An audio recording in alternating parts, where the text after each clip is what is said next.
My name is Kunal Chhatlani and I am currently in the first year of my Masters in Architecture program at Georgia Tech.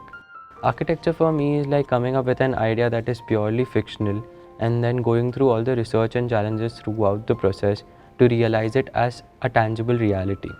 In order to manifest these dreams into reality, I investigate deeply in the relationship between humans and spaces and the influence of nature and culture on man and architecture. As US cities are once again resettled, many new developments are focused on profit driven commercial models, which preclude speculative thinking around simple existential needs like repose and remembrance. This project seeks to counterbalance this trend and move away from generic consumer urbanity towards the design of a place which promotes contemplation and excites the senses. The challenge for this project was to create a house of meditation, a garden, and a columbarium space which embodies the highest aspirations of architecture by elevating the elemental, acknowledging the visceral, while promoting the poetic. The site is located at the northeast corner of the Bellwood Quarry, which has served Georgia City for more than 100 years as granite quarry. After 100 years of excavating the site, the current site resembles a dilapidated ruin with rough edges and steep slope. The site is proposed to become a part of Atlanta's Beltline project and in future will serve as the city's largest public park. Throughout the semester, the etchings of great Italian artist Giovanni Battista Piranesi served as precedents to me. His unique way of representing architectural elements in oblique drawings inspired me to take up this medium of visualization. I am very passionate about films like Star Wars, 2001 Space Odyssey and Inception, which push architecture to its limits. I am especially intrigued by the question that 2001 Space Odyssey proposes, that is, how did we come up with cuboid as a form? Because there are no sharp edges in nature. And this is explained by the movie by placing a mysterious black monolith at various points in human history. And the black monolith is also the reason that apes evolved into humans, which is why we are so much connected and driven towards them.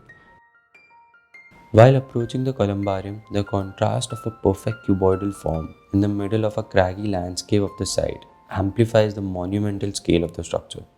The revelation of the enormous void created inside the perfect cuboid, using a series of tapering cylindrical forms stacked on top of each other, with an oculus light source like the Kraus-Bruder Chapel. This colossal void houses the urns for 10,000 people, along with an incidental staircase throughout the volume for accessibility. Meditation rooms are placed according to the direction of the sun and get activated according to the time of the day. These meditation rooms cut through the overall geometry of the columbarium, creating voids in the external cuboid to allow natural light into the columbarium space. They also serve as viewing decks overlooking the quarry and the midtown skyline. The columbarium space, because of its overwhelming scale, reminds people of their fleeting existence, and the staircase allows people to reach the cell of their loved one to pay their respects by placing memorabilia which can serve as a memory of the departed. Each cell, as it gets occupied with time, is illuminated internally, resembling the night sky and providing ambient light in the darkness. The structure is articulated as stereotomic system as it involves extracting huge blocks of stones and carving them in a particular trait. The construction starts by excavating huge granite blocks from the quarry in order to create a negative void, which forms a columbarium that is below ground. These excavated stone blocks are then polished and cut into modular forms, which are placed in a corbelling radial arrangement around the excavated site to form the overall geometry. Gensler works with a wide variety of buildings, which helps them shape future trends like the need for sustainability and develops a culture of design as a catalyst for transformation of our society. I am really excited to work at a firm where innovative solutions are the forefront of their design ideology, while being sensitive to the context and environment. The work ethic of Gensler promotes teamwork and collective thinking, which I would want to imbibe before I dive into the professional realm.